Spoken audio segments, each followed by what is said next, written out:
The following podcast contains strong language and frank discussions of violence. Listener discretion is advised. Good evening, Michael. Hello, everyone. Hello, I am back. Hey, Michael's back. For anyone who is worried, Gavin.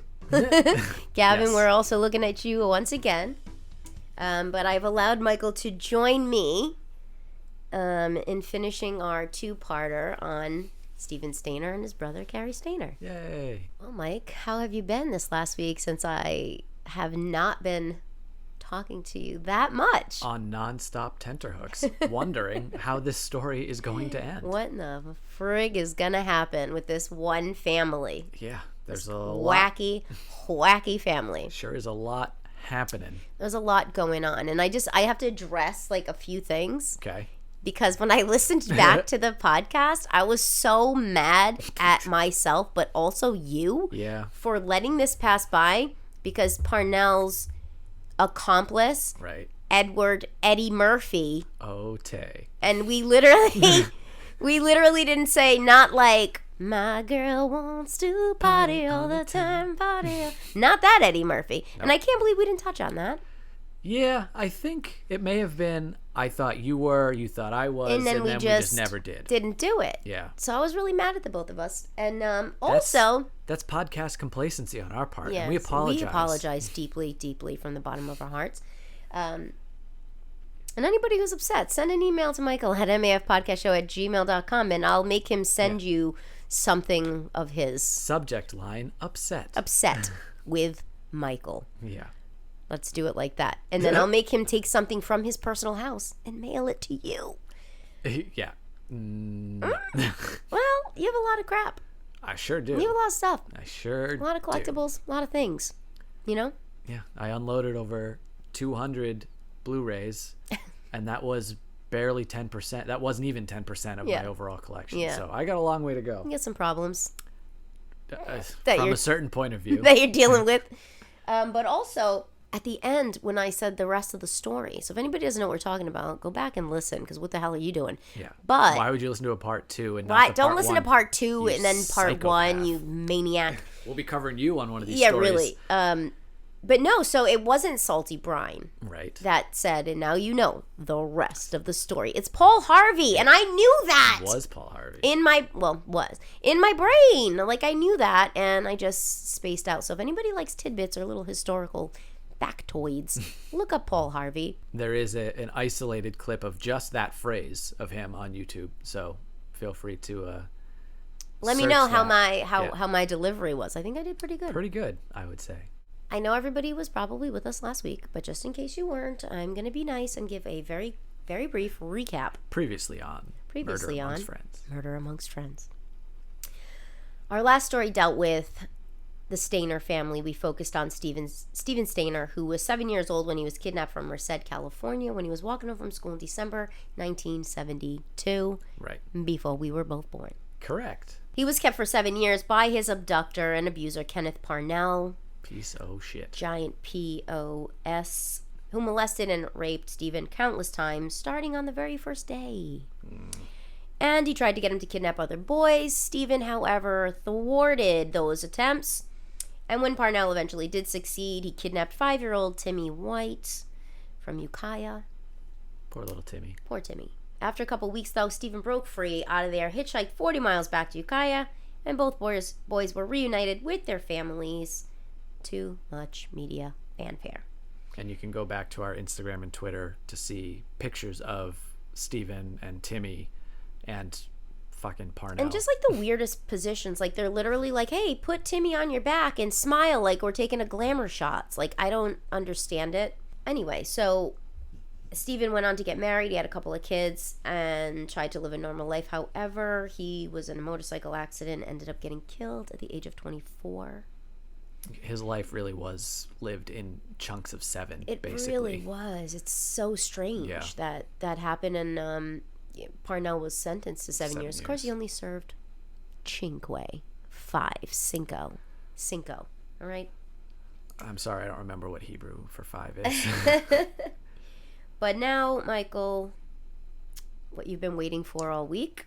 we're going to dip our toes of the story. into the story of Stephen's oldest sibling and his older brother, Cary. This is the story of Stephen Stayner's brother, Carrie Anthony Stainer.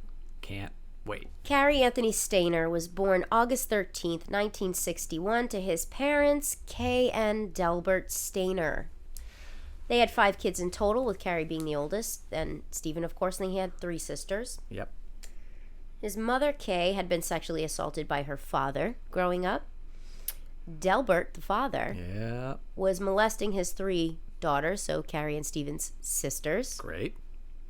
And Carrie later claimed that his uncle Jesse, not John Stamos. Not John Stamos, like you asked me last week. Yep. His dad's brother. So clearly his dad's brother. Delbert. Delbert's brother. Molested him throughout his childhood, starting around the time that Stephen went missing. Oh. At which time Carrie was roughly 11 years old. Ugh. Which, like, really? There's not enough going on at that time in the family? I mean, this is a capturing the Freedmans situation. Oh, don't. It's every capturing the Freedmans. layer you peel back. If you haven't seen that documentary, you have to watch it. It's just take some Pepto-Bismol. Grotesque. Because it's going to make you ill. I literally felt, and I'm not, I can exaggerate. I like hyperbole, whatever. Yeah. I literally felt sick watching that. Yep. It made me nuts. And it's notorious, sidebar, but it's sidebar. It's underseen. Sidebar. So, quick recap, capturing the Freedmans. There's this guy, he's very good with computers. He sets up like a whole ass computer lab, like pretty much in his house, and has a bunch of kids come over. We all know what happens. When I was in the 3rd grade at St. Bartholomew, my teacher's name was Mrs. Lemoy. Lay teacher, not a nun. I'm gonna have to keep track of all these teachers. In the... That was the year that computers in school started to become a thing. Yep. We had, I think, 2 computers in the back of the class or something like that. Every classroom had like 2. Fancy. And one of the fathers of one of the girls in the school, I don't think she was in my grade. He was like a techie guy, and he came to set up like the network or whatever, the computers. Which, at that point in time, was plugging in a computer, basically. Well, but in the 80s, a techie guy meant something very different than a techie guy today does. I have a very specific image in my head of a techie guy. Care from to the elaborate 80s. on that? A creep. Okay. Okay. Yeah. Just like a creeper. Yeah. Creepo. So always with the glasses, with the serial killer glasses, always. You can't not sometimes tinted yellow. Have the glasses. Sometimes because of the screens and everything. You have to have the shaggy hair. Yup. Either that or like a flat top, weird, like crew cut. or like a weird comb over. But yeah. So this guy, I think I remember his name, but I'm not going to say it. We'll call him Mr. Meehan. Not his last name, but is it? You can't prove it, so you can't sue. Well, you can go jump off a bridge because I don't care if you could prove it. My best friend at the time, Michelle Corsi. Okay. Was my best friend at the time. We went back in the classroom to get something we had forgotten, and we saw Mr. M hooking up the computers. So they had like it was like a weird, like a lockbox thing around the computer, so you couldn't put like a disc in unless you I guess you had to sign out the key and fill out a paper, and it was your 20 minutes on the computer and what have you. You had to have, couldn't shove a sandwich in the, yeah. And he was explaining to us that we needed the key, and he said, all you have to do, I'll never forget this, he said, all you have to do, also it doesn't make sense, but all you have to do to use the computer, girls, is take the key and push it in and turn it just like sex, he said. This is a direct quote. I'll never forget he said this. And we, first of all, we're like in the 3rd grade, so we're 8, 9, maybe Michelle was 9, I think I was 8, at a Catholic school, talking about, well, we weren't talking about it, but a grown male said the word sex. Oh, boy. And we want to talk about clutch my pearls. Horrified. We want to talk about clutch my pearls. I felt like I had to go to confession. I didn't even do anything. Right. So we run out of there, go find Mrs. Lemoy, And we're trying to tell her, but we don't know how to explain it because we also don't think that we can say the word sex. Right. To a teacher inside of our Catholic school. I'm in the fucking Catholic school uniform at the time. Oh, I thought I was going to burst into flames, right? So we're trying to explain it to her. And she's like, just, girl, like she wanted to leave. Right. She was like, just tell me what he said. Well, we told her, when we ever told her, her face dropped. Oh, yeah. She brought us outside to our parents. Next thing I know, the girl no longer went to the school, and the father was never around the school ever again. I wonder why. And capturing the Friedmans, just, I think that's why I had such a visceral, like, reaction to it. It just brought up, like, those feelings of... The dad in that reminds me of my stereotypical 80s techie guy. The dad in that reminds me of Alan Sean Feinstein, and I don't care who likes it, because he's also a fucking creep, and if you don't believe me, dig into it. So, sue me. I don't give a shit. Anyway, that was a long sidebar. Let's go back to our boy Cary. That one was actually my fault, because I brought up capturing the Friedmans. You did, and then I just went on like a tangent, but it's okay. That's what you're here for. When Stephen went missing, like we said, Cary was 11. Yes. Cary took it especially hard. He had been like a very doting brother, playing with Stephen, teaching him things. Like he didn't like pick on him and like beat him up and shit like that. Like they were fairly close. And 4 years is... It's a good amount of time, but you can be... My sister gap. and I are 4 years apart, and we were like frickin' frack. Like you couldn't separate us as kids, you know? Me and my sister are 3.5 years, and we, oh man, it took you guys until we were adults to actually hated each other close. as kids, right. and my sister and I were like two peas in a pod. Yeah. So it could really go either way. Now we're very close once we became adults and knew better. Yeah. But back then, that age gap was just enough to be like, no. Yeah. I guess Cary would wish on the stars and his birthday wishes that his brother would be returned home. Oh, hashtag sad face. Hashtag sad face. But here's the thing. To be fair, by his parents' own admission, they were focused on Stephen more than anything else that was going on. Okay? Well, not strictly true in Delbert's case, but... Well, Cary himself later also reported that he felt very neglected and ignored by his parents after Stephen was kidnapped. Yeah. His father, Delbert the Diddler, became... Diddly Delbert. Diddly Delbert became obsessed. And as we all know from the previous information, he's not the greatest guy. No. But once Stephen got kidnapped, he became obsessed with finding him. Okay. Some would say at the cost of having a fulfilled relationship with any of his other children. Right. According to multiple sources, he was sour to his other kids, mainly ignored them, and if they even went on like a family trip, it basically was masquerading because they were just searching for Stephen and running down leads. Right. So, happy family trip. Everybody in the car, guys. Like, bring your floaties. We're heading to Ukiah. Yeah. Dad, that's 40 minutes away. What? What is going on? And Delbert himself said, yeah, I ignored my kids, in particular Cary. Yeah. And I would, quote, yell at him a lot. Yeah. In my opinion, this is just strictly my opinion, his father became so obsessed with finding Stephen, I think, because he thought it was his fault for what he was doing to his daughters. And I feel like he felt like if he could get Stephen back, maybe the universe would forgive his fucking diddling ways. That's just my opinion. That's not, that's some just bad math on Delbert's part. If that was the... That's some Joanne math, right? That's some pretty bad math. Well, Michael, the pedophilia track that this family is on makes me fucking livid, but his uncle Jesse, again, not John Stamos, had previously been convicted for, you guessed it, child molestation. And even though his parents were well aware of this, they still allowed him to be alone with Cary. Like, what the... I can't... What? I mean, why? Again, this doesn't make a difference at all. But, you may not know, was that previous conviction with a boy or a girl? I don't know. Because if it was with a girl, maybe they didn't think that it would matter. It does. Again, I mean, the circumstance does not matter at all. I don't know. In their head, Delbert could give a shit anyway. Delbert will take care of the girls. Don't worry. Yeah. Don't worry about that. We got to watch old Dickie Delbert over here. Fucking asshole. Anyway, I hate to say this.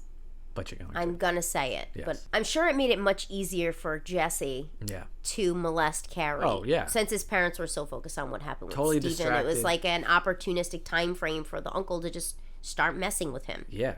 And if Cary did try to say something, would the parents just be like, you're just out for attention, Jesse would never do that? Maybe. Yeah. So who knows? even, because, hey, even if. The mother is clearly fucking allowing it because, side note, Delbert ended up getting, I don't want to say charged with molesting his daughters, but he ended up having to serve some mandatory counseling. Yeah.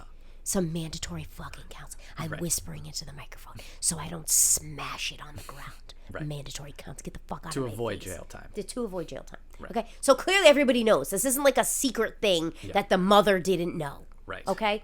So even more, I'm livid because as a mother myself, I would rip you limb from limb. Well, it's that, and it's abducted in plain sight. How could any parent Don't that? wind me the fuck up because I know what you're doing.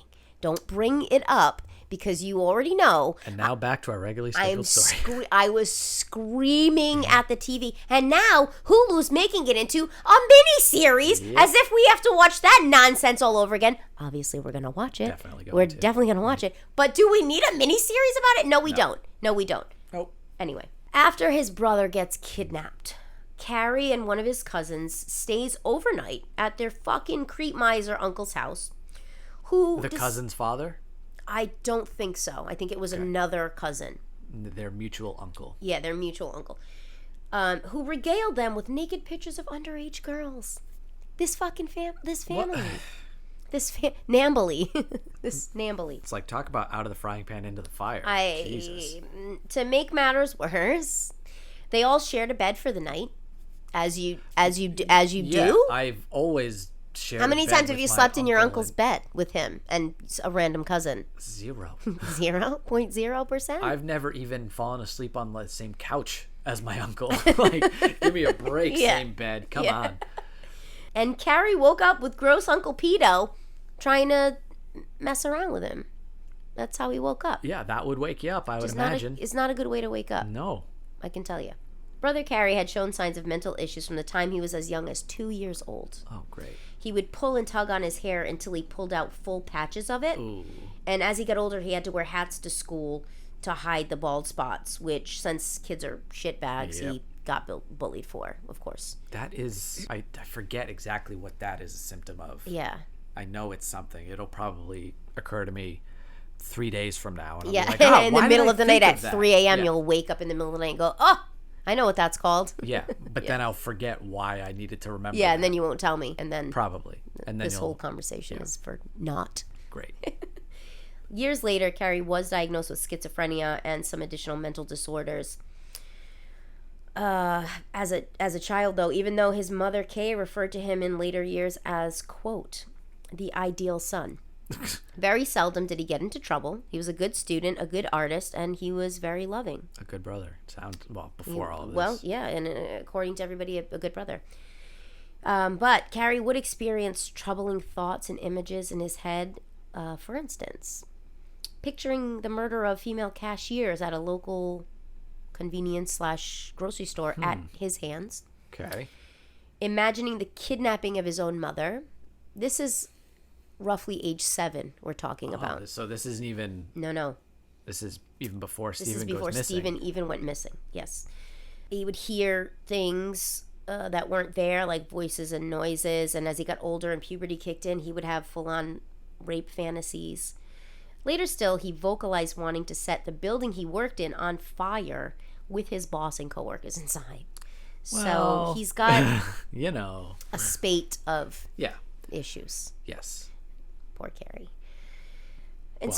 Poor Cary up to a point. Well, until he starts killing people. Yeah. Poor Cary until then, but yeah.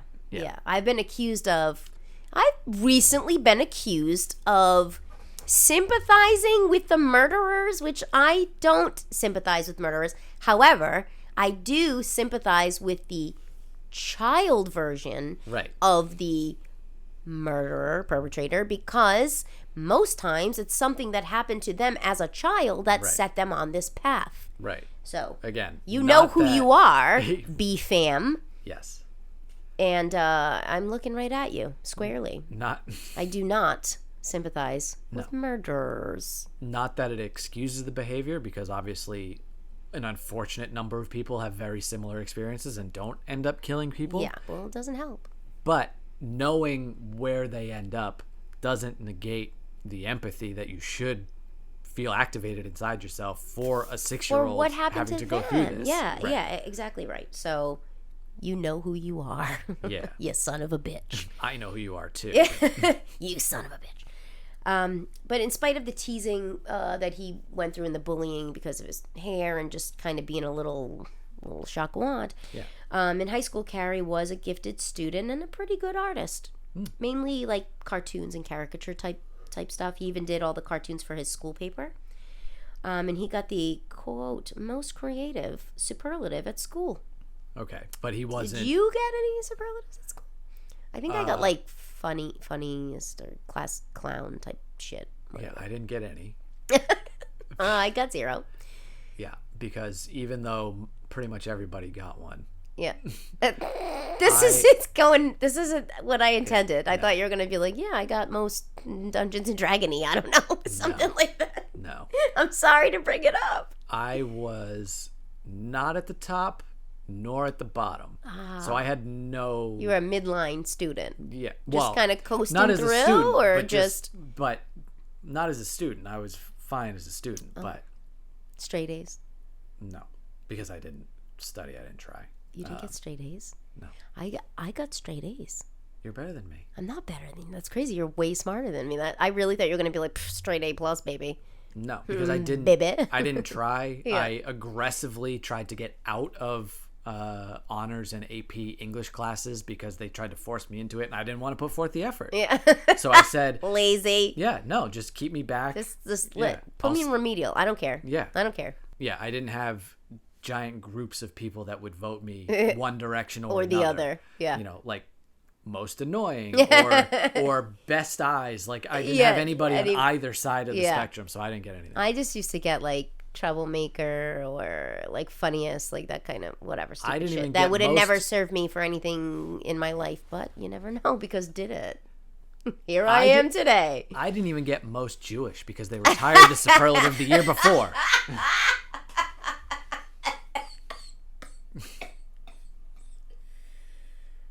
I'm sorry, did you say they retired that superlative the year before? Yes, that was a joke, but okay, my God. I was like, what fucking school? Who do I have to call? Let's okay. We have to stop this. All right. But he was creative, and everybody thought he would like parlay it into a career. Yeah. But he wasn't drawing like super violent. No, stuff. just like just no, yeah, stuff. just regular stuff, like just teenage shit. So he kept it in check. Yeah, he was a quiet kid. He liked comic books and shock horror of all horrors, Michael. He liked heavy metal music. Oh no, not heavy metal. Oh God. Holy diver. He was the Eddie Munson of his class. Wow. That's a shout out for you, GRD. But we apologize for where this guy Well, turns out. I'm sorry because we all know that Eddie Munson is a hero and Carrie Stainer is not a hero. And I'm going to get a shitload of hate mail because of it. Also, I'm going to put by this out one there. person. There's one person that's going to send me multiple emails about it. Yeah, GRD will also be upset at me for saying this. He didn't have to sacrifice himself. He could have just kept running. And then the bats were already... Yeah. He bought them no time, really. He really didn't. He could have escaped and then regrouped with one of them or something. It's just a setup for what's coming down the pipe. Yeah. But go Eddie, hashtag go Eddie. Eddie Munson. Yeah. Okay. Even though Carrie Stainer was good looking, in my opinion, I would consider him quite handsome, actually. Okay. Yeah. He didn't always have the best of luck with the opposite sex. He struggled a lot to connect on any level, but especially a sexual level. And going through his past, I can probably figure out why that may have been. I'm not like a psychiatrist or a psychologist, but maybe being fondled by Yeah. Things weren't going his way. Your grown male uncle. Yeah. Maybe they skewed your communication skills in an area where sexual intimacy or contact, or how about just like flirting Yeah. comes into play. Right. Because you don't know Right. the boundary. Your boundaries are now skewed. Right. Fucking skewed. Mm-hmm. way Literally. askew. Yeah. But girls in high school liked him. He couldn't like get it together. Yeah. You know what I mean? Right. Even though many girls found him attractive, they wanted to date him. They would tell his friends, Yeah. like, we like him. But Yeah. he just couldn't Couldn't get out of his own way. couldn't get out of his own way. But he did manage to creep out another set of, so some girls found him handsome, want to date him, and the rest were creeped out by him. Huh. Kind of down the middle, you Yeah. know. For example, one time one of his sisters had a sleepover. I'll give you an opportunity to try to guess what he did, but you're not going to guess. I mean, the most random thing I can think of is he put on an alligator costume and did the electric slide in front of them. Like, I can't think of anything. That's not creepy though. That's just awkward. That's pretty fucking creepy, though. That's just having a weird brother. That's not creepy. Did he decide to teach them how to use the computer and say you have to turn the key like sex? Ugh, don't. Why would you do that to me? Well, Why would told- you do that to me? You told me creepy. No, not that creepy. Well, yes, that creepy. Okay. He decided to hide under the bed Oh. where one of her friends was sleeping so he could reach up from under the bed to feel her boobs. Oh. First of all, how are his arms that long? Yeah. Like, what? That's- Unless he hid under the bed, And then they fell asleep, and then he army crawled out and then grabbed her boobies. Like, I don't... That seems more likely than him Then having his- 6 feet on. Yeah, like, I don't know. Where's he getting 25 these foot fucking arms. arms Yeah. from? Like those Freddy Krueger arms. Yeah. Oh, no. No. Well, she didn't like that.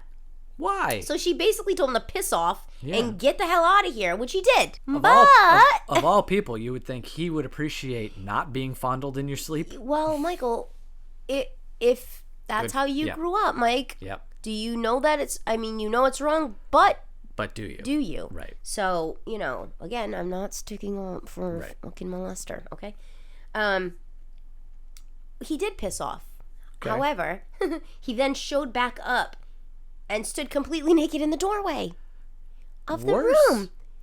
Not worse, but just as bad. Pretty bad. Pretty bad. Like, nothing happened.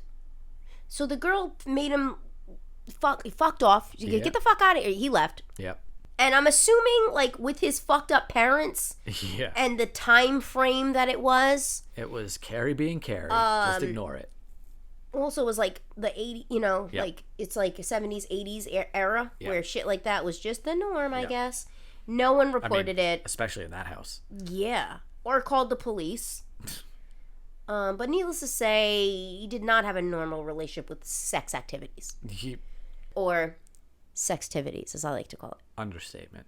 Hashtag sextivities.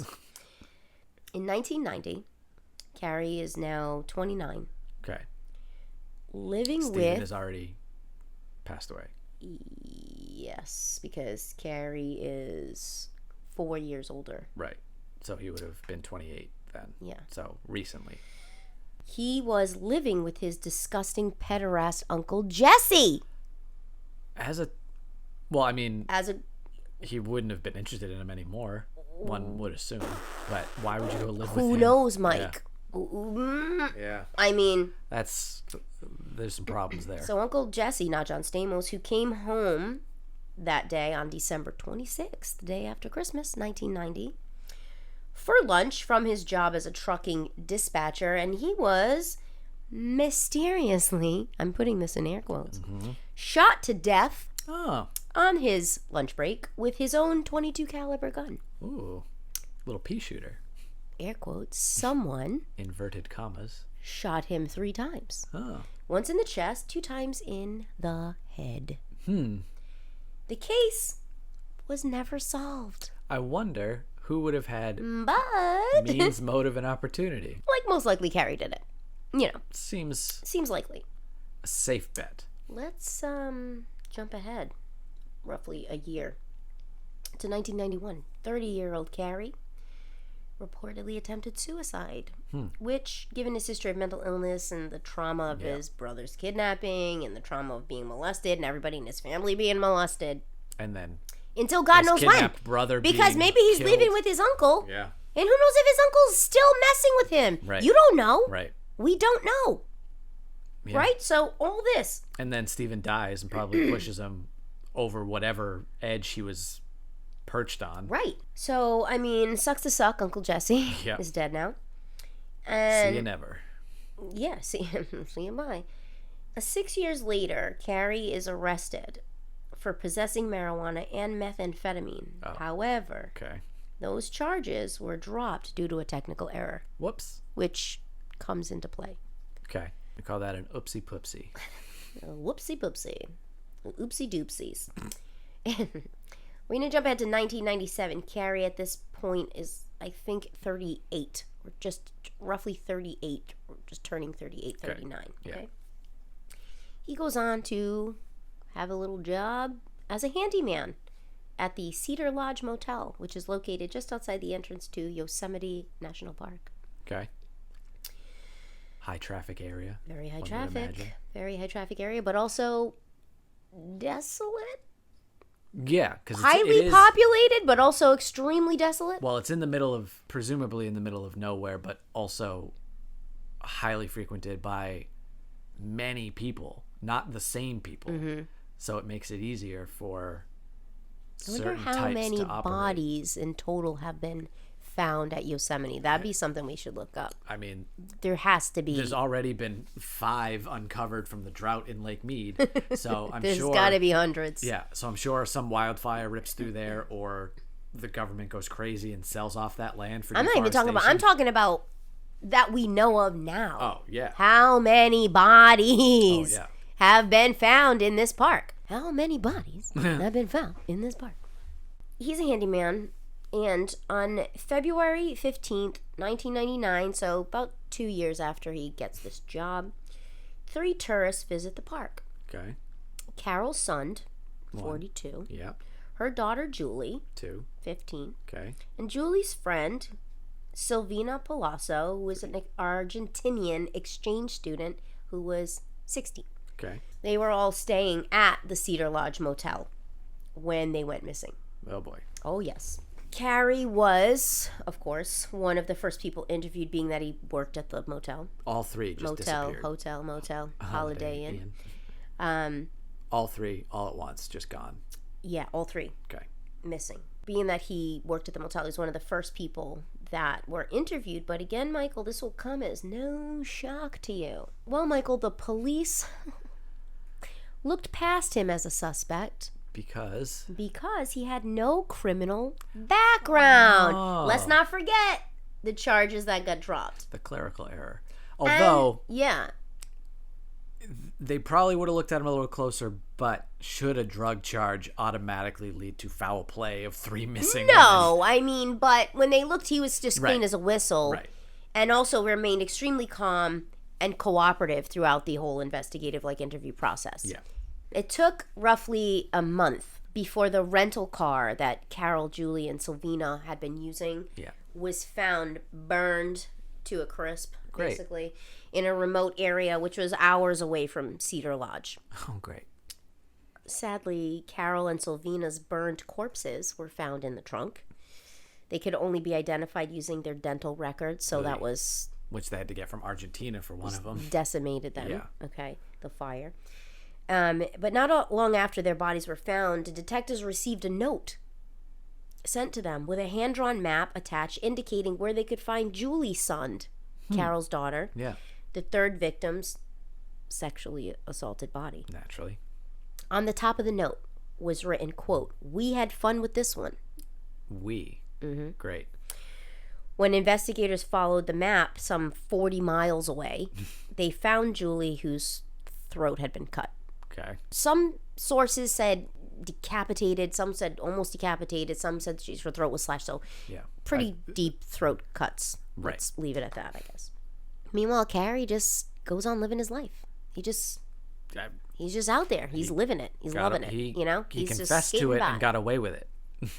He wrote them the note drew a map and still got away with it. Just, of course, he's just going to live his life. Yeah, he's just going on about it, right? Yeah. Well, 5 months later, Joy Armstrong, a 26-year-old park naturalist, was found actually decapitated in the forest. This time, though, eyewitnesses saw a blue 1972 International Scout in the area, which was then traced and identified as belonging to Cary. Pretty distinctive car. That's anyway. a pretty distinctive car. 1972 International Scout. Yeah. I mean, how many of us had those? Not me, because I wasn't even born. So leave me out of it.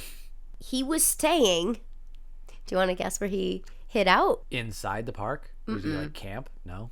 A camp of sorts. If you say a nudist camp, He was hiding at a nudist camp, Michael. He was staying at a nearby nudist resort when he was finally arrested.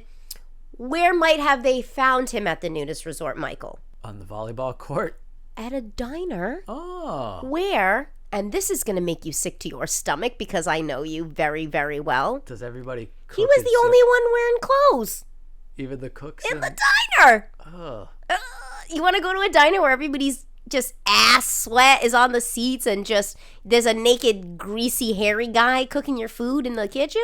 How is that allowed? How does the Department of Health allow that? Yeah, that's going to be a hard pass. Is that for private me. property? So technically it must be. No, because you're It operating has as to a be. business. If On you're a private encampment that maybe someone personally owns and they just do whatever the fuck they want. No? No. Come on. If I bought a tract of land and I said nudies only and I build a big fence around it, this is my private property and I'm going to have a little kitchen set up where Then you're you can't going to collect cook money. You and can't- you're going to maybe they don't, who said maybe they just all get together, Michael? Yeah, if it's a collective or a co-op, fine.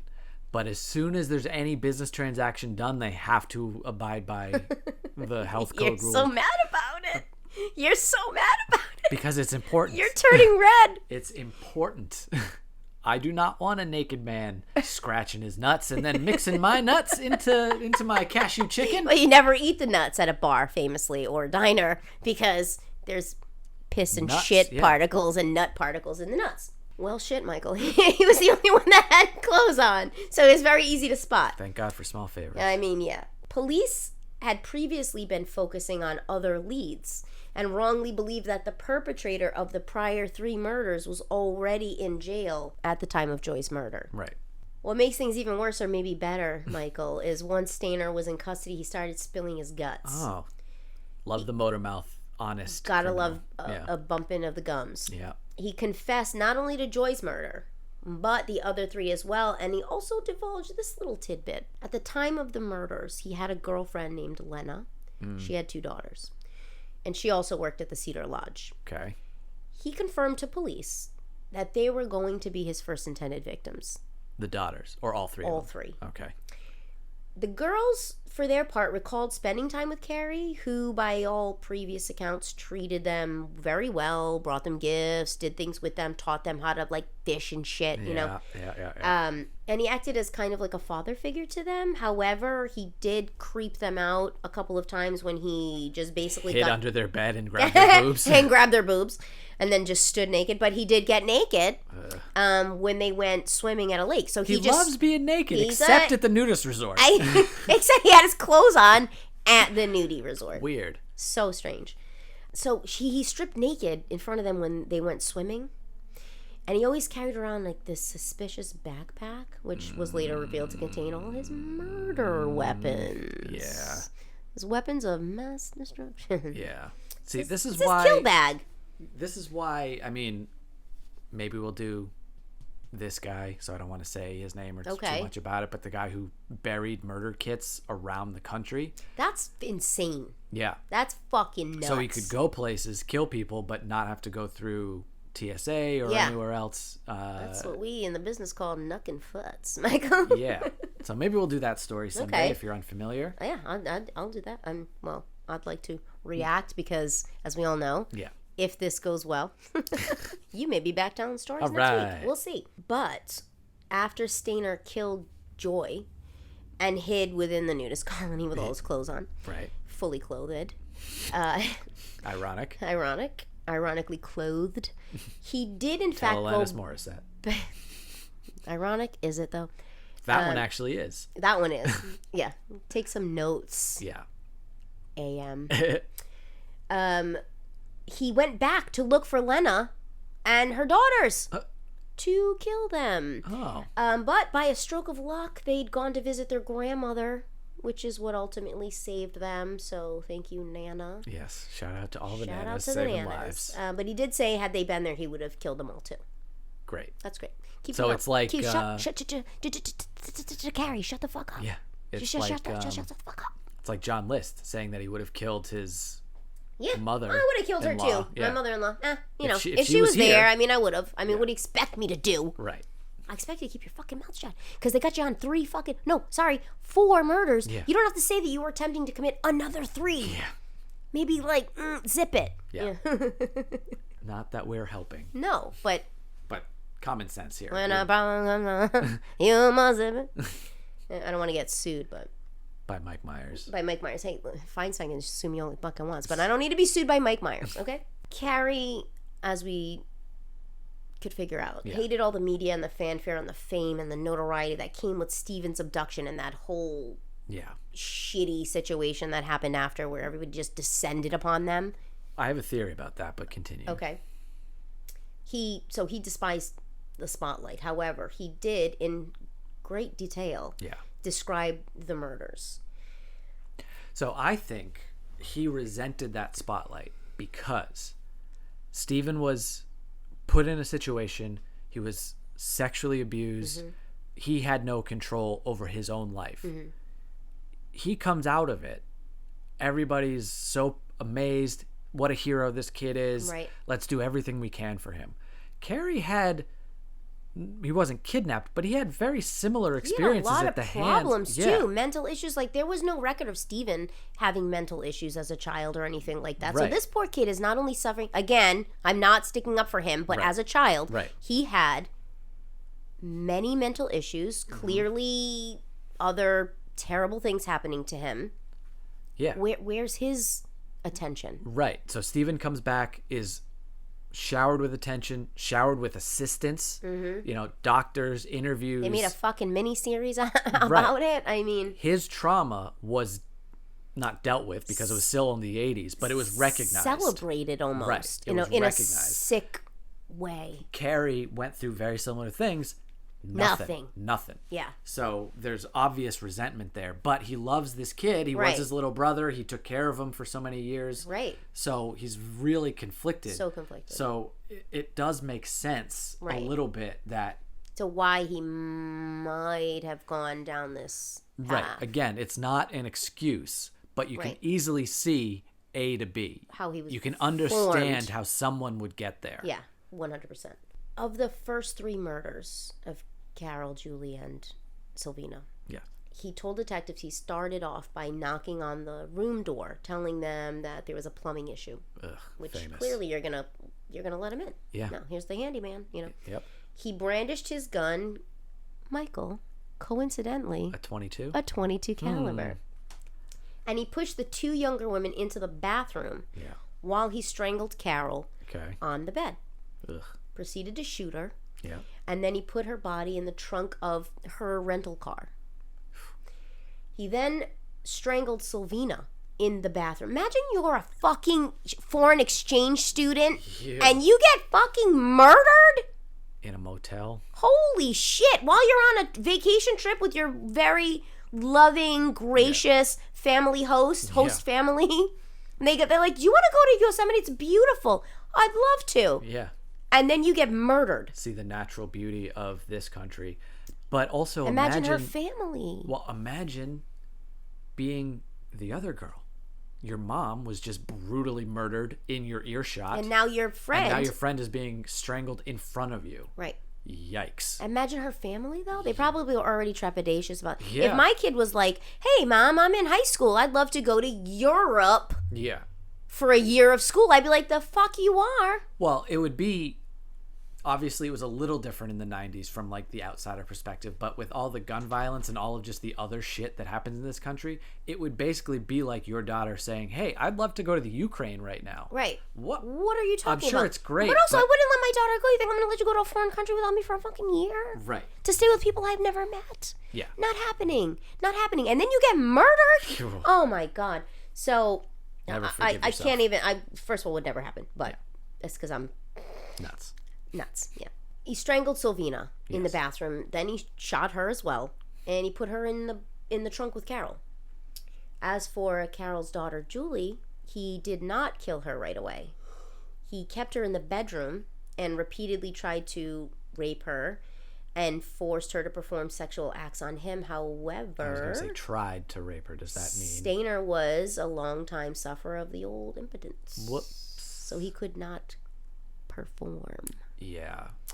No performance happening from Carrie Stainer. Right. Frustrated, he ended up leaving the hotel around 4 a.m. with Julie, who was naked and wrapped in a blanket and bound together with duct tape. He then drove the family's rental car 90 miles. All the way up there, yep. To where he then slashed her throat before dumping her body under a poison oak bush. Just to fucking add insult to injury. I was just about to say. A poison oak bush? That's what you call insult to injury. You son of a bitch. So you can find her, but you're going to pay for it. You're going to be itchy for a week to 12 days. He abandoned the rental car, clearly. Set it on fire. And then this fucking maniac calls a cab. From basically his crime scene. The crime scene. The cab driver recalled Stayner's wacky diatribe. Yeah. Including the fact that he saw Bigfoot in the woods. Oh. But because at this time, don't forget, the police and the media were claiming that the murderer was already in jail. Right. So the cab driver just brushed it off as like a local Looney Toony guy and just went, he was weird, and dropped him off. This guy's a weirdo. Like, you know what I mean? But he paid me, so. Yeah, well, he paid me, and on to my next. Yep. So Cary, when he got arrested, he was, like I said, calm, cooperative. He pled guilty, but then he retracted it. But then he pled guilty, but then he retracted it. And he admitted it, then he took it back. He ended up pleading guilty to multiple charges connected to Joy Armstrong. That's the one he cut her head off. Including premeditated first-degree murder, kidnapping, and attempted aggravated sexual abuse. Pretty hard to argue with any of that. Attempted, because, as we all know, it doesn't work. For this, he was sentenced to a term of life without the possibility of parole. However, at his second trial, he was found guilty of first-degree murder. So they grouped them, those three, and then Joy by herself. At the second trial, he was found guilty of first-degree murder and kidnapping, and he was sentenced to death for the killing of Carol, Julie, and Sylvina. Here's where it gets, I don't want to say sticky. Here's where some people have an issue. Gets complicated. For some. Yeah. During his sentencing, Cary broke down crying and stated, quote, "I wish I could take it back, but I can't. I wish I could tell you why I did such a thing, but I don't even know myself. I am so sorry. I wish there was a reason, but there isn't. It's senseless." Well, I mean, you're not really helping yourself on appeal. His mother, Kay, in the courtroom, who was famously unemotional, also was bawling and trying to fight for her son's life, saying that he's sick and he shouldn't be punished for being sick, and the death penalty is not going to bring back. If it would, I would say give him the death penalty, but it's not. I don't think he should receive the death penalty. And as his mother was pleading for him, he was also weeping. Joy's mother was in the courtroom. Oh, she was probably not having any of that bullshit. She wept as she listened to his words in the court and believed that his apology was genuine. Cary's lawyers tried to use his history of sexual abuse and mental illness, his obsessive-compulsive disorder, his blatant request for child pornography in return for his confession as evidence he shouldn't stand trial due to incompetency. Because obviously no one in their right mind is going to say, I'll confess, but I want a litany of child porn at my fingertips. Yeah, I don't think that's how that works. Not how it works, but No. you can see how they would go, clearly the guy's a nut. Who would do such a He's thing? clearly a cuckoo No clock. sane person would do that. Is going to say, Yeah. I'll admit to these murders, but I want to Yeah. I want some kiddie porn. Let's trade. Let's barter. Yeah, this is not a It's a let's trade make system. a deal. What do you want behind door number 1? You want my confession? What's behind door number 2? Child porn? I'll take it. This is not let's make a deal, and I am not Monty It's Hall. not at all. It's crazy. But a doctor by the name of Jose Arturo Silva testified and stated that Cary was suffering from obsessive compulsive disorder, that he had mild autism and paraphilia. Okay. However, he was found sane and his ass was sent to jail. Well, yeah. There's a difference legally. The difference between a disorder Yeah. and being crazy. Right. There's a legal definition of competency. Yeah. That just because you are mentally ill, not discounting your mental illness at all, but there's still the capacity for right and wrong. Yeah, I mean, if you have OCD, it doesn't mean you're you're crazy and you're just gonna pop off and kill somebody. Right. I count things. I have mild OCD. I count shapes and steps and weirdy things like that, whatever. I'm not gonna go fucking kill somebody for no reason. Right. Give me a reason. Yeah. Give me a reason. Right. But I'm not gonna go, well, I count shapes. Yeah. So I'm gonna go off this whole family and then I'm gonna go, yeah, but I count things. Yeah, I counted how many stabs I count how many stabs I gave him. So Carrie Stainer is currently in his 60s. Yeah. And since his trial, he's been housed on death row at San Quentin Penitentiary in California, which, as we all know, is a cakewalk. There have been no executions in California since 2006. So he's basically just on ice, just chilling on death row. Is it back on the ballot? I don't know. I know that from 2006, they stopped it because there were so many complaints about malfunctions and things that were just gone wrong with I remember the guy who they injected him in the wrong order and basically burned him from the inside out while he was still conscious. Yeah, shit, like that kind of shit. Or ooh, the electric chair frizzled out and we had to zap this guy 40 times. You know what I mean? Stuff like that. So there was so many complaints. I don't know if the... maintenance complaint, stuff like that. Yeah. They just stopped it. Right. Newsom, I think, put a moratorium on it. He's trying to make his case for a 2024 run by doing some of this shit. Right. They're trying to get a higher minimum wage on the ballot. Higher minimum wage, bring back the death penalty, or he's trying to stop the death penalty. Okay. Yeah. Higher minimum wage, let's kill a bunch of people. Yeah. It's a trade-off. But some people have trouble. This is where, like I said, it gets a little sticky for some people.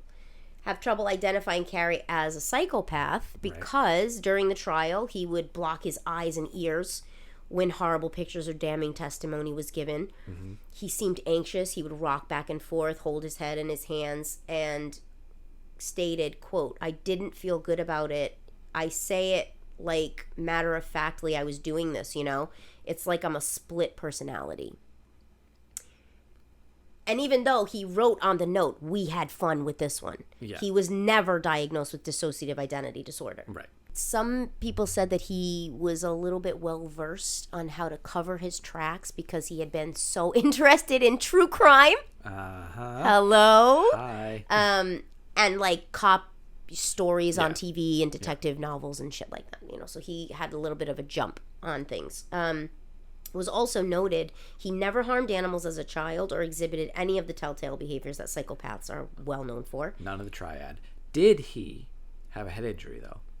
None that I Because none that's that I found. That's the one that needs to be added. No bedwetting, no harming of animals. In fact, he was kind to animals. Yeah. Pyromania is the other one. No, none. Yeah. And nothing, and no head injury to speak of. Right. So that's the triad. If people are unfamiliar with the serial killer triad, you look back in their childhood, those three things: bedwetting, cruelty to animals, pyromania. Mm-hmm. Those used to be the big three. Head injury now, though, has to be. You have to bring it in. It has to come in. Yeah. Because in almost every one of these stories of serial killers, Gacy got whacked in the head by a swing. Injury. There's a head injury. Yeah. Bundy got hit in the head. Aaron Hernandez was seemingly a normal kid and then got his head knocked about in the NFL and then fucking started killing people and acting out of character. Yeah. So it definitely needs to be. It needs to be addressed. some people to this day still don't believe he committed the murders, as there was very little physical evidence to connect him. Again, he was a little bit well versed in that, and it was also back in the day. I don't want to say back in the day, but like it wasn't like it is now. Right. It wasn't as sophisticated. It wasn't as focused on microscopic stuff. Some people think that another killer, I saw the smiley face killer referenced. I didn't go down that path. Or even a cult could have been responsible, because there were some other murders, groups of murders in the area around the time. I did not go Alice in Wonderland and fall down the rabbit hole and get into all of those, because he clearly did it. Yeah. I mean, he confessed to it. We have this conversation. And I don't feel like this was a false confession. Yeah, we bring this up every so often, but it's like that show, the interrogation show, where so many coincidences would have to be true. Yeah. That a cult, maybe. But yeah, I mean. But a cult that nobody has known about before or since. Right. Theoretically, they would continue to make these sacrifices. Yeah, you'd keep going. So, yeah, there's just a lot of... I think a lot of people, and this is going to make me sound bad, but, like, I feel like a lot of people, even with, like, Chris Watts and Carrie Stainer, they are... I don't think Scott Peterson is handsome. Ugh. I think he's a grubby little fucking bridge troll. Yes. But some people look at the outside of the person, find them attractive, and just refuse to believe that they did it. Yeah. I told you 100 times, Chris Watts would be the type of guy, not fat Chris Watts, but when he got all buffed and cute, would have been the kind of asshole I probably would have dated. Yes. And that pisses me off to no end, and I know that about myself. And Carrie Stainer, very handsome. Yeah. So I think a lot of people just don't want to attribute it to him, and then they feel bad, much like me, from the things that happened to him when he was a kid. Mm-hmm. And unlike me, they don't want to hold him responsible as an adult. But he's so handsome. How could he do such a thing? Well, no one says that about ugly people. And I'm taking a stand here. I want my ugliness on record. Yeah. As for Delbert, the diddler, and Kay, couldn't give a shit. The ineffectual mother, Stephen and Carrie's parents. Delbert, that fucking pedo, died at 79 years old in 2013. Yeah, couldn't give a Goodbye. Shit. Couldn't give a shit. And Kay still lives in California. Wow. But keeps a pretty private life, low profile. Yeah, not really speaking out about either of her sons. I mean, would you? No, nope. As for one of Carrie's sisters, Corey, she will tell you that, quote, Cary was unwell since he was a toddler. He was always a little off. And that was the story of Carrie Anthony Stainer and his little brother, Stephen Gregory Stainer. And so many other things. And so many other things that happened within this one family that is just driven me crazy since I was a teen. These many years. It's driving me nuts. Oh, that was a hell of a journey you took us on. Sure was. It's a hell of a journey for me to be at the helm. Yeah. And I have to admit, I don't like it. I like reacting, and I like when you deliver the stories. Yeah, it's hard being on this side of it. Isn't it, though? Yeah. Everybody thinks what I do is so fucking easy. It is not. It is not. And what you do is not fucking easy. It took me hours. Yeah, I mean, my thing isn't easy just because there's a lot to do. Yeah. It's not because it's difficult. And reacting and being funny and actually being like attentive to the story, but also reacting in a genuine way, that's a challenge. That's it's a skill. Tough, man. Well, thank you for acknowledging me, and I'd like to validate you as well, my friend. So we can switch back? We can switch back next week. Sorry, Gavin. Gavin applied to be Michael's replacement, and I'll tell you what, though, Gabby, might take you up on that trip to Scotland one of these days, buddy. You never know. We might just show up on your door. Yes, Scotland is definitely a country I long to visit. 100%. I'd love to go. So if anybody wants to sponsor, anybody wants to sponsor our trip to Scotland, because we are broke as fuck. Yeah, if there was a birthright program, but just because you wanted to go to Scotland, not because you have any history there, I would definitely enjoy that. So if you want to get that going, send us to Scotland. So we can hang out with specifically just Gavin. Just like, one I don't even listener, want to sightsee. Yeah, I no. want to hang out in Gavin's living room, Yeah. just having a couple of brews and bullshitting about murder. Yeah. Okay? And then we just come home. That's It's it. fine. Yeah. I think he'd be fine with that, I think. We would keep it on the less expensive side Yeah. for not having to do all the touristy stuff. Yes.